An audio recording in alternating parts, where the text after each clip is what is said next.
What's up, you guys? This is Bridgette B, and welcome to Dirty Blonde. It is my pleasure. It's always a pleasure to be here with you guys today, and we are going to dive into a very particular type of subject. Now, if you are new to the podcast, I'm sure this might be a new subject for you, but it's a subject that most of us deal with on a daily sexual basis, but it's definitely something that as porn stars, we deal with every time we are at work, and that is the big O. Yes, ladies and gentlemen, the elusive and ever so lovely orgasm.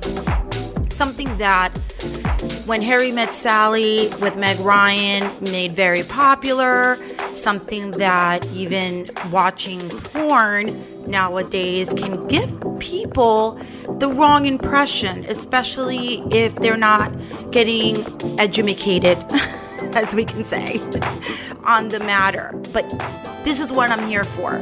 I'm here to tackle all of these subjects to make the sex that much better for you. And what do I know, right? I'm a 10-year porn star. I won MILF Performer of the Year many times. Award-winning porn star. I might know a thing or two. So buckle up, grab a drink, grab a snack, and let's have a chit-chat. Let's just have a little soiree, shall we? On the Big O. Coming right up. Before we get started today, I wanted to thank everyone who is making this transition that much easier, not only for myself as an entertainer, but also for the podcast in general, because we started off with Ready Sex Chat, and as I explained in last episode, you can't say the word sex fucking anywhere. So with the rebranding, it's just off the roof, and I'm so excited, and I hope that you are also enjoying the YouTube as I am bringing this podcast to life, and it's www.youtube.com/BridgetteBpod. The links are going to be all in the show description, and if you follow us, you'll find it. So just do some Googling. You know me, I love Google. Well, for these purposes. We won't get into big tech talk because that's not what this show is about. Today, with the orgasm, I felt the need to bring this up because my girlfriends and we were talking a couple of days ago how sex has changed so much, mostly because the way people are interacting nowadays is just different. This could be said even 5 years ago. It could be said at any point in generational gaps, anytime things are introduced into the world, such as when MySpace was on, and then dating apps became a thing, and then those, really sexy Nightline. Do you guys remember? I think they still have these commercials, but they have sexy girls that you can call and sexy guys. I always wanted to be in one of those commercials. I think someone told me that they saw me, but when you shoot, you never know where your image is going to end up, so who knows? So let me know if you have seen me in one of those commercials, but a lot of the ways that people are introduced to sex changes with the times. And in the times that we're at now, where I feel socially, there's a lack of emotion. There's a lack of, for fuck's sake, you can't even hug, your next door neighbor. It becomes something where what's going to happen when everything comes back to normal and we have to go back to our basic social skills, the basics of sex. So in this podcast, and also through my OnlyFans, onlyfans.com/Bridgette B, and YouTube. I'm kind of tackling different methods and different subjects in each. There's certain things I can't do on YouTube, but I can do on my OnlyFans, and vice versa. Things I can't share on a national broadcast, because I'm trying to keep it not family friendly, but enough so that at least you don't feel that shy listening to it with someone else. And at least all the real naughty shit, gets on my OnlyFans. So make sure and you stay tuned on that, because I give sex tips every Wednesday where I'm actually showing you. So I digress. So now, as my friends and I were talking, and we realized that sex is really in need of relearning, I decided to take it upon myself and really research what is it that most people, when they watch porn, are really looking at. And the majority of people really look at how you can go from A to Z and have an orgasm right away at the end, when in real life, it just doesn't work that way. In real life, you don't have the slutty neighbor next door coming over asking for a cup of sugar and then giving you a blowjob. And if you had that kind of a neighbor, good for you. Please share your address so we can all move to the same complex. And for the average person, they're not going to their college class and enjoying some sort of an orgy in their, with their school teacher, again, over 18. So all these fantasies that create porn and that makes it the amazing and entertaining genre of film, because porn is a genre of film. And a lot of people forget that when they talk to me and ask for advice. They're like, oh, how do you, especially women, I noticed you, Bridgette, I love how you get off so, the dick made you get off on a particular scene. I get asked that a lot on AVN, at the AVN shows and Exotica shows, and women just wanting to know how they can get there, because the average female, and there was a study written by the University of Maryland that was suggested that out of 2,500 females surveyed, less than 5% had experienced an orgasm within the last 4 to 5 sex escapades.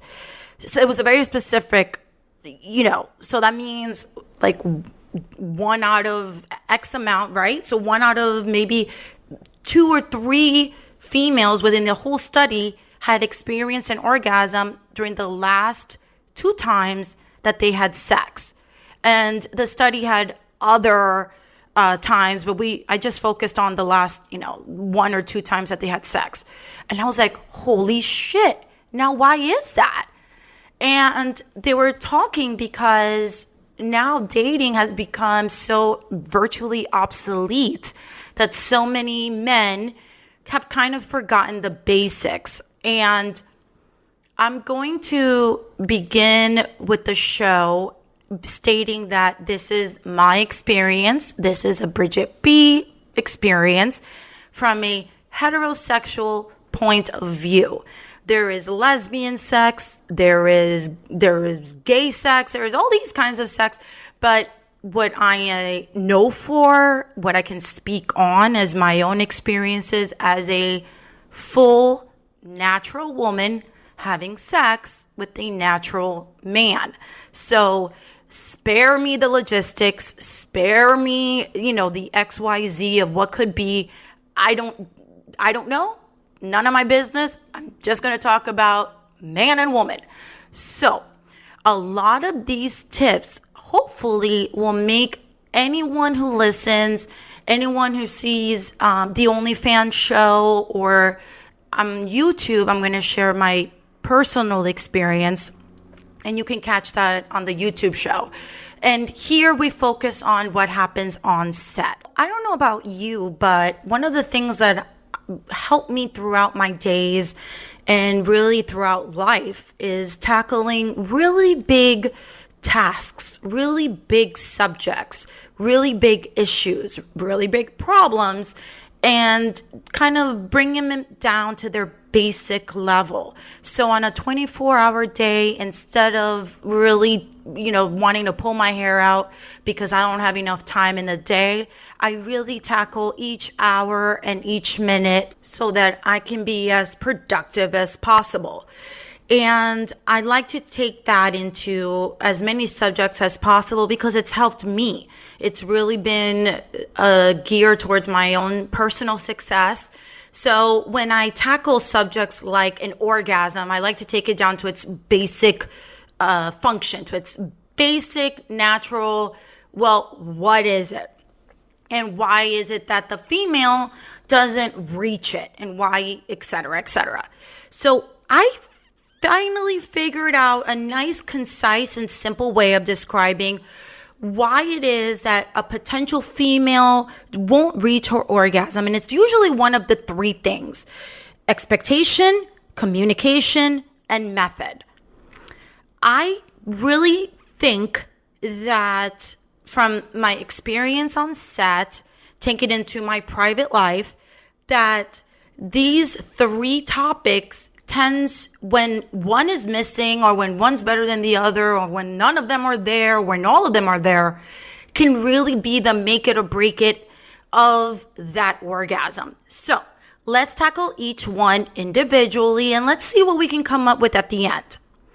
I'm going to begin with with what I think is the other basic, which is what's the orgasm. And as we all know, and as we all learned, and as we all possibly have felt, it's that pleasure point, right? It's that point where your body is just releasing and actually it's why don't I look up the fucking word? Excuse me. Let's rewind and let me go into the dictionary. Okay. An orgasm is a physical reflex that occurs when muscles tighten during sexual arousal and then relax through a series of rhythmic contractions. So that is simple, basic fact. So having an orgasm doesn't necessarily mean the like that screaming. It's what your body feels.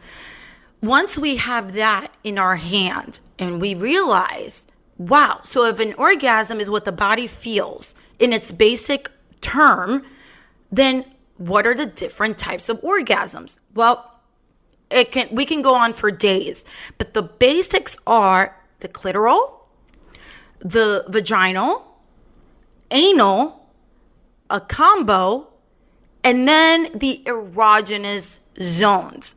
Some girls are really fucking lucky and can come from a guy just kissing their neck. Very nice. Wish it was the case all the time, but hey. And then have you ever heard of those females who can't even walk through a cold produce section at the supermarket? There are some females who, after a boob job or even natural tits, their nipples get so sensitive that when they walk through the cold section of a supermarket, they can come from that. Now, those are extreme situations, and sometimes those females say that it fucking hurts, that it's not this great thing. So because this subject can go for days, and we only have X amount on this podcast, let's focus on the clitoral and the vaginal because it's mostly what the normal person sees on a porn movie. Anal is its own subject, and we will tackle that episodes to come. I have tackled anal already in a past episode, but you never know at what point of the show you all are listening to me at, so it's going to be spread out and for sure tackled more later on. So for now, let's go into just the clit and the vagina. Now, when you have these different types of orgasms, one would think that the average male wanting to pleasure the average female would have that much of an easier chance. Well, she can come from clit. She can come from this. She can come from me possibly kissing her neck. So how is it that from the studies done that so many females just haven't experienced it? So when we go into the clit, we talk about it's a small organ, right? It has a lot of nerve endings, which makes it very sensitive. When rubbed, when touched, when licked, possibly, with your tongue going up and down and in and out even, or in a circular motion, when it's stimulated, you'd want it to be pleasurable. So when we go into the basics of the clit, the female, just if we're talking about the basic dictionary understanding of it, X, Y, and Z should make her come, right? Wrong. Why do I say wrong? Because if the other two aren't met, if the communication hasn't been met, and if the method hasn't been met, then the actual act of the clit being massaged doesn't necessarily get a female to orgasm all the fucking time. It's just not the way it works. And for me, for example, I really enjoy a really wet vagina. A really wet pussy is fantastic. There are certain times that a female can't get there. For example, when you're on set, there is not a chance every single time that the vagina is going to be extremely wet and squirting all over the place. A, not all of us know how to squirt. B, sometimes you just don't get there on set. But that's not the point. You're not getting paid to come. You're getting paid to entertain, whatever that means. And we'll talk about that later. So a really wet vagina is so important because it's the body's basic term, in basic terms, letting us know that it's being stimulated. Which is why lube is so important. Which is why when a female is dry and you guys are just getting to know each other, or you're on like the third date and you finally are fucking or whatever it is, it doesn't mean that she doesn't want to be with you. It just means that it might be that time of the month coming up. I know for myself, when I'm about to get my period, I get really dry. And that's just because I'm a fucking natural woman with PMS. And that happens, and it comes with the territory. So it's a very sad moment in a relationship or in a fuck situation when a female might feel inadequate because she's not dripping wet as per the adult movies that she herself has seen or that her partner has seen and is expecting from her. So here goes the expectation. If we can remove as a society, as an adult consenting society that enjoys watching sex as entertainment, not as a source of end all be all, we can go back to basics and realize that we can eliminate that. Just eliminate expectation. Going into a sexual experience, not expecting the chandeliers to fall off from the ceiling, can hopefully allow for a more raw, intimate, and personal sexual experience that you should be having in your personal life, because it's not porn. Porn has become its own source of inspiration. And that's what I hope all of you, all my listeners, all Dirty Blonde Army can appreciate, that what we do for you guys to be entertained is just that. Really, really good, fun, but hard work. So if you can go into a sexual experience with your female partner and hopefully she can come into it without the expectations, then we can sort of evolve into a more deeper and more meaningful sexual experience that could then lead to that elusive orgasm. The stimulation of the clit is a little bit elusive on set, and I'll tell you why. On set, you are expected to be in a position that the camera can really get its money shot. You know what I mean? You are there to see the genitals in it, like one genital going into the other. Or else you'd be watching HBO or Games of Thrones, whatever other, Bridgerton, I think it's called, or Sex and the City, whatever program really tackles the subject of sex, which could be any of them. Nowadays, turn on a Netflix movie. I think I saw this one show called Money Heist, and I was like, whoa, that's a lot of sex there, ladies and gentlemen. And all of these shows and programs are one penis, one vagina, one tit away from being a porn movie. So when we are on set, the logistics of getting some sort of actual movie is a lot more than just stimulating the clit.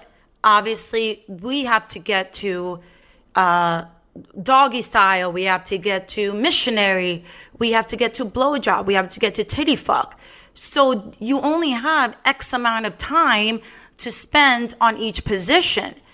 I can tell you from my experience that I love foreplay. There is something to be said about kissing my neck, about playing with my nipples, about my boobs. My tits are very sensitive. And if you spend half an hour there, I'm totally fine. That's great. But we don't have half an hour on set. We have maybe 4 minutes for that one particular position. So what would be necessary for me to come from that position is those needs are probably not being met. So does that mean I'm not going to finish the movie? No. It just means I better damn well know what to do. This is where self-masturbation comes in.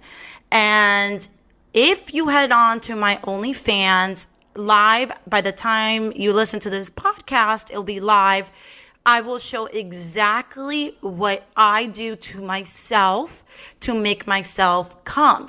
And there's this one particular trick that I do that once I learned how to master it, which I learned in my late 20s, it was, game over for me. I knew exactly what my body needed to feel in order to orgasm. So go on, head over to OnlyFans, and you can give it to your girl, or you can try it on your girl and check it out. I think you'll find it enjoyable and hopefully useful. So once we have the expectation either met or not necessarily needed in terms of what it is that the female is looking for because of porn, or what the guy thinks he has to do because of porn, you have communication. By law, you need consent. That's a given. I don't even have to go in any further. We are discussing two adults in a adult consenting sexual experience / escapade. So that, for as far as communication, is a given. I shouldn't even have to go any further into it. This is why it's so important for young generations to really learn from their homes, from their family, from a solid foundation of a family, of a unit at home, teaching them how to be ladies and how to be gentlemen. It's not my duty to teach anyone how to be in society, because who am I, right? But it should start at the home. It should start with an early education to where men and women in a young, maturing kind of brain, and when they're just developing, really should not be shy to ask their parents, and parents shouldn't be shy to really talk to their own kids and of what it means to be a gentleman and a lady, because at the end of the day, that's where I think it should start. However, that's not what we're talking about. We're talking about consent between adults. So when you are talking about communication, I think that where porn has really fucked it up for the majority of you is that communication doesn't really exist in the movies. Now, let's go back to the basics of it. When you're watching a movie, do you really want to see what it takes for the female to get there? Are you really interested in why it is that the guy came right away? No, because what you're looking at is fantasy. Hence, why it's a genre of film, right? So, for me, for example, what I've been known for is being a MILF. And if you're new to the show, hi. I am not a real MILF. I don't have kids, but I play one on TV or on your local computer screen. And it's something that I've prided my whole career on because it's just who I am. I'm a naturally dominating personality on and off camera. I take shit from no one.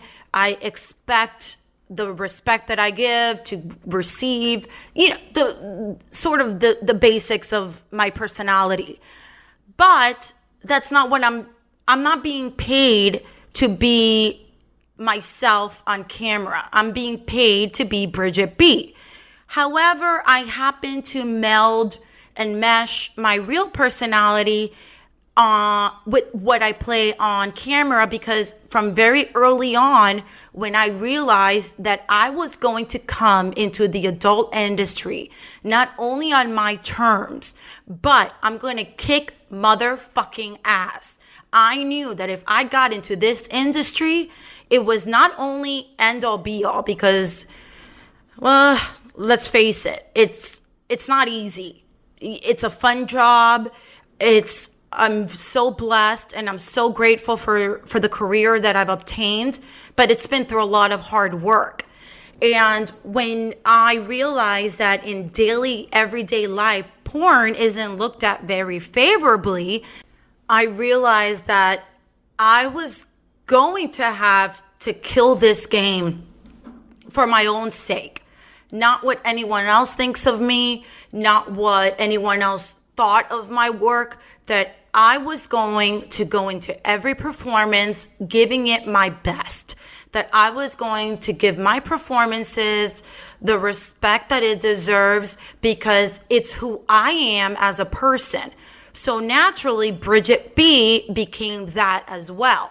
And 10 years later, I gained enough knowledge to want to really express not only what I've learned, but hopefully give back to the wonderful fans that I've gotten. Because if you have jerked off, or if you've, come to one of my movies, then I did a job well done. So with that being said, as more and more movies have been made, myself and throughout the entire industry, I hope that the fantasy remains, because it should. I'm not here to burst that bubble of what porn is supposed to be. I'm just giving you the insider tips, and tricks, and possibly just give you a different perspective on it. But at the end of the day, don't get me wrong. It's still fun. It's still a great time. It's just like any other job. It's hard work to make it as believable and as enjoyable for you as possible. So when I say that communication is lacking in the movies, which is something that should really happen in your private life, is to be really taken into account, because I only got 30 minutes. So we're not going to waste 15 of it me saying, yeah, right, it's so good, but can you put your tongue right here? Okay, that's good, right there.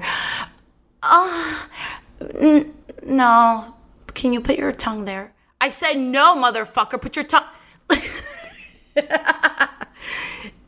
Now, would that be sexy for you all? I don't think so.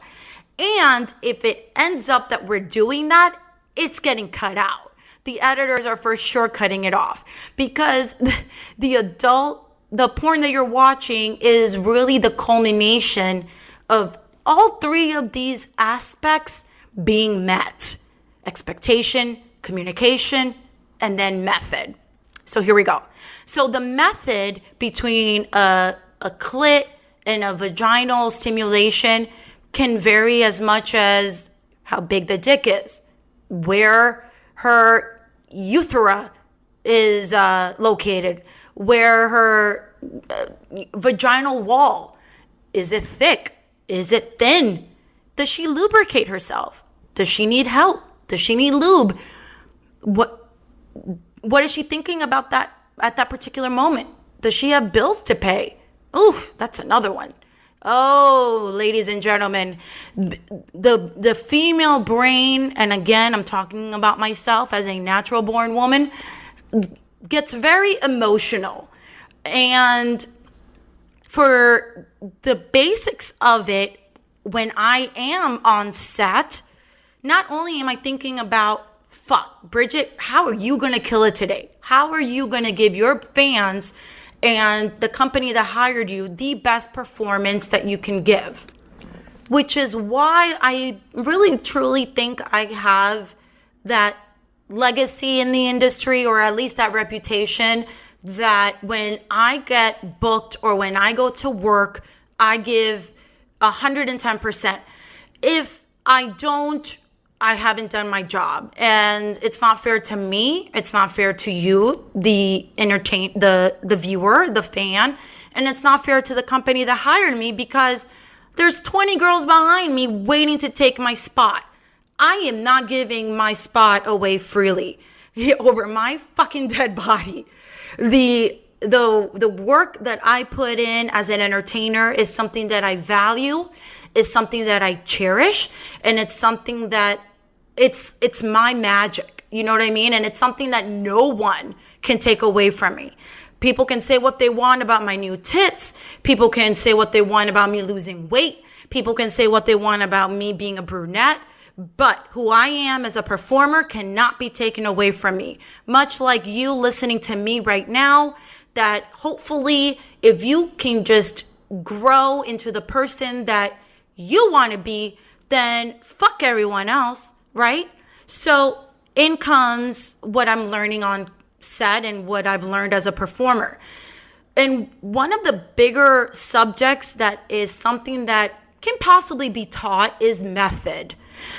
What a male performer does on set is very, very much an important aspect to the whole movie. Some of our best male performers, such as Manuel Ferrara, Ryan McClain, Ramon Omar, Tommy Pistol, Steve Holmes, Rocco Siffredi, Marcus Dupree, the list goes on, Seth Gamble. And if any of my boys are listening, please, forgive me. It's not trying to, forget anyone in particular. But our Rob Pipers, our Isaiah Maxwells, our Jack Slayers, what makes these male performers some of the best in the world is their technique. They are, and I've said it before, Marcus Dupree being one of the top, it's because when they learned what it takes for the camera to get the money shot, that is what sets them apart as a male performer. So when you look at a male porn star really trying to give their female that orgasm, take it into account. Take a look at it. I would. It's something that is to be noted, but the whole aspect of the timing, the communication, the expectation is also something that should be included, but that's more in personal life. You know, someone like Rocco Siffredi or Ramon or Tommy Pistol, they're not there to worry if I came or not. They're there to get the money shot, get paid, and go home to their wives, you know, to their girlfriends. Luckily for us, we are in company of good coworkers. I've said it always from the very beginning of my career. The men in the industry are some of the biggest gentlemen that I've been fortunate to be friends with, to really get to know. But at the end of the day, it's just work. I don't give a flying fuck if he doesn't like the way my pussy feels. Why? Well, because I'm not his girlfriend. I'm not his wife. I'm his coworker. So we are there professionally to reach an end goal, which is the money shot. Which, ladies and gentlemen, brings me not only to the end of the podcast, but a good way of ending my thoughts on the female orgasm. That if you reach it, great. If you don't, that's fine too. Porn always ends in an orgasm because that is what the movie's about. The movie is about sex. There's a beginning and there's an end. In your private life, your end might just very well be, now that felt good. So, honey, what do you want to eat? That is music to my ears. Give me a sandwich after sex. And if the female hasn't reached that ultimate orgasm because of what she expects, because of the movies, this is where I hope more of you, my men that are listening to me, realize that if she doesn't reach it, it doesn't mean that you are a bad lover. It doesn't mean that you are bad at sex. It just means that where else, in what other aspect can you possibly elevate her at? So if she didn't come, but you did, okay, well, then let's work on it for next time. And this is where the fun comes into relationships. This is where something that is not offered in porn, which is the journey, which is the process. The beautiful process of getting to know someone, of feeling that intimacy, of going back to basics and learning what makes that person feel good. And it's something that is just so important that I really value in my own personal life that is eliminated when I'm on set shooting the movie. So from my little dirty blonde world to yours, I would love for you to really give us your feedback. Go on our Instagram at DyrtyBlonde. Go on our Twitter at DyrtyBlondePod and rate, review, subscribe on YouTube, and be a part of this show. Be a part of it. My world as a porn star has been so amazing. And I'm inviting you into my world. I'm inviting you to not only possibly learn a thing or two, but to not be afraid to ask. I know it's hard nowadays to get answers sometimes because of shyness or because, it's a subject that is just so taboo. But I'm here for you. I'm here for you. I'm here for the betterment of all of us. So, guys, thank you so very much for listening to this week's Dirty Blonde podcast. Make sure and stick around and subscribe so you are notified of all upcoming episodes. And now that we can finally bring in guests, I'm so excited. I already have my very first guest lined up, and I think you're going to love her. And make sure and click on all of the links in the show description. And remember, life is just too fucking short. Just do whatever you need to make yourself happy. See you next week. Bye. Be sure to rate, review, and most importantly, subscribe wherever you pod.